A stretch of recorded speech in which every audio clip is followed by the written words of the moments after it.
नमस्कार, मेरा नाम डॉक्टर सुवर्चला जीवा फर्टिलिटी सेंटर्स में साइंटिफिक डायरेक्टर हूँ। ज्यादा गर्मी से क्या स्पर्म क्वालिटी में प्रॉब्लम हो सकता है और क्या इसके कारण आपको मेल इनफर्टिलिटी हो सकता है, यानी आज का विषय है। टेस्टिस जो है बॉडी के बाहर होते हैं क्योंकि उनका ऑप्टिमल स्पर्म प्रोडक्शन बॉडी से 3 से 7 डिग्री कम होने पर होता है। अगर 37 डिग्रीज नॉर्मल टेम्परेचर होता है बॉडी का, टेस्टिस का टेम्परेचर एटलीस्ट 35 डिग्रीज होना चाहिए, जिसकी वजह से ठीक से स्पर्म पैरामीटर्स ठीक से रहे। और अगर एलिवेटेड स्क्रोटल टेम्परेचर रहे किसी कारणवश, जिसके बारे में हम जानेंगे, तो स्पर्म प्रोडक्शन के लिए अच्छा नहीं है। यही नहीं, स्पर्म प्रोडक्शन ही नहीं, स्पर्म का क्वालिटी भी गिर जाता है। और ये देखा गया है कि ये सब अपोप्टोसिस, इसका मतलब ये है प्रोग्राम्ड सेल डेथ। अगर कंडीशंस ठीक ना हो तो सेल्स अपने आप को डैमेज करते हैं, तो कि ताकि जो बॉडी का सिस्टम है वो खराब ना हो। तो स्पर्मेटोजेनिक सेल्स में भी ये अपोप्टोसिस होता है, प्रोग्राम्ड सेल डेथ जिसे कहते हैं। और अगर ऑक्सीडेटिव स्ट्रेस बहुत ज्यादा हो रहा है बॉडी में और अगर स्पर्म डीएनए डैमेज रहे तो ये देखा गया है कि स्पर्म्स में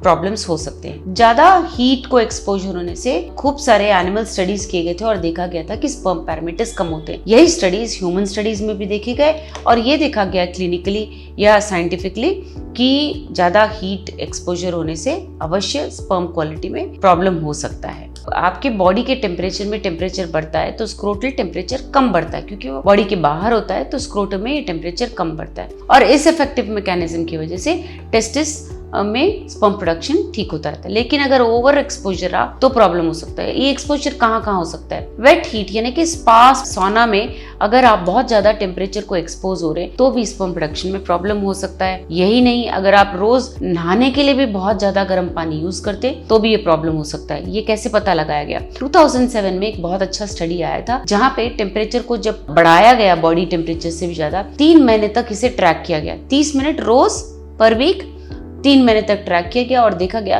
22% लो स्पर्म मोटिलिटी देखा गया इन पेशेंट्स में जिसमें ये स्टडी किया गया था। तो इसका मतलब ये है कि बॉडी टेम्परेचर से भी कम रहना चाहिए नहाने का पानी, ज़्यादा गर्म नहीं होना चाहिए जिसकी वजह से आपके स्पर्म प्रोडक्शन में प्रॉब्लम हो।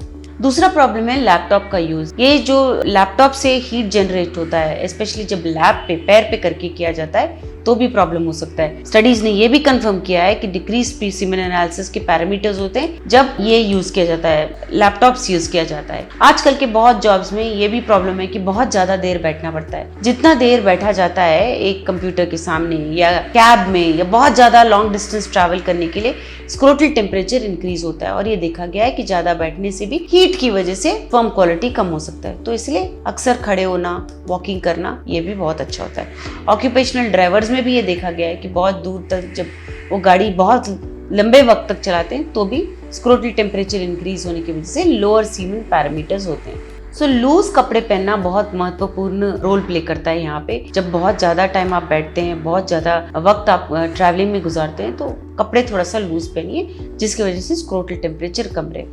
बैठ के काम करने वालों को ये आवश्यक हो जाता है कि हर 1 घंटे पे उठे और 1-2 मिनट चल के फिर से आके अपने काम पे बैठे। डेफिनेटली ये देखा गया है कि खड़े होके काम करना भी अच्छा है। जैसे कंप्यूटर्स पे अगर आप कर रहे हो, स्टैंडिंग डेस्क कहते हैं उसे, स्टैंडिंग डेस्क पे भी आप काम कर सकते हैं जिससे स्क्रोटल टेम्परेचर कम हो। प्रोफेशनल एक्सपोजर भी कभी कभी देखा गया, जैसे मैंने कहा ड्राइवर्स को हो सकता है। सेलर्स में देखा गया, जो सबमरीन्स में होते हैं उनके भी सीमेन एनालिसिस में कुछ प्रॉब्लम हो सकता है। बेकर्स जो हीट एक्सपोजर जिनको ज्यादा होता है, बेकिंग एरिया में होते हैं, ड्राइवर्स, इन सब में देखा गया है स्पर्म क्वालिटी में प्रॉब्लम हो सकता है। काउंट, मोटिलिटी, मॉर्फोलॉजी किसी भी में या सारे फैक्टर्स में कम हो सकता है। तो इन फैक्टर्स को अगर आप ध्यान में रखेंगे और अपने लाइफस्टाइल में चेंजेस लाएंगे, जैसे कि गर्म पानी से नहीं नहाना, स्पा सौना बार बार नहीं करना, ज़्यादा वक्त बैठ के ना बिताना और लूज कपड़े पहनना, अगर ये सब आप कर पाएंगे तो आपका बॉडी का टेम्परेचर भी मेंटेन हो पाएगा। इसके बारे में और जानकारी के लिए अवश्य जीवा फर्टिलिटी सेंटर्स आइए। धन्यवाद। हमने इस वीडियो को बनाने में बहुत मेहनत की है, ज़रूर हमें सब्सक्राइब और लाइक कीजिए। Thank you.